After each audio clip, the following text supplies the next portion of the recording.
He escrito un reportaje que es la bomba. No sabía que escribieras. ¿En qué autores te inspiras? Shakespeare, Krakauer...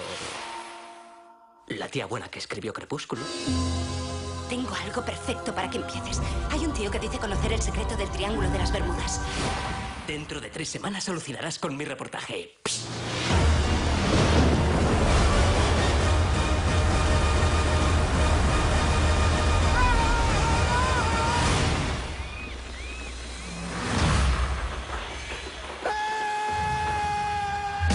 Del estudio que creó Noche en el Museo.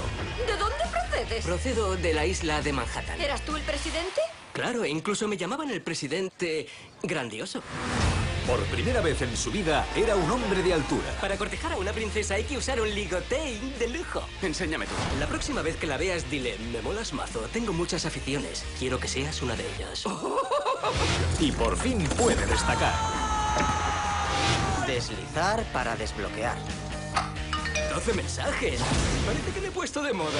Pero cuando creía que había encontrado su sitio, descubrieron quién era en realidad. ¡Quiero retarte a un duelo! Tu respuesta es tú primero.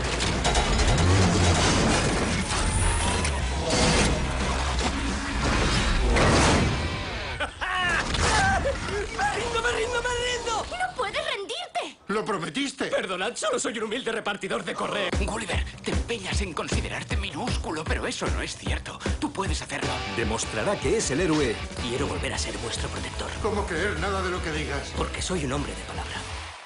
Esta vez sí. Que siempre fingió ser. ¡Blefuscia nos ataca! A vencer se ha dicho. Jack Black. Hola, tíos. Vengo al sol de paz.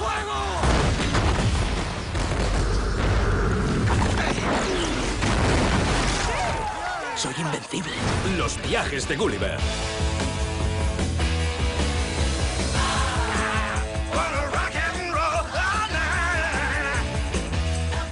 Pausa. Ay, qué mono.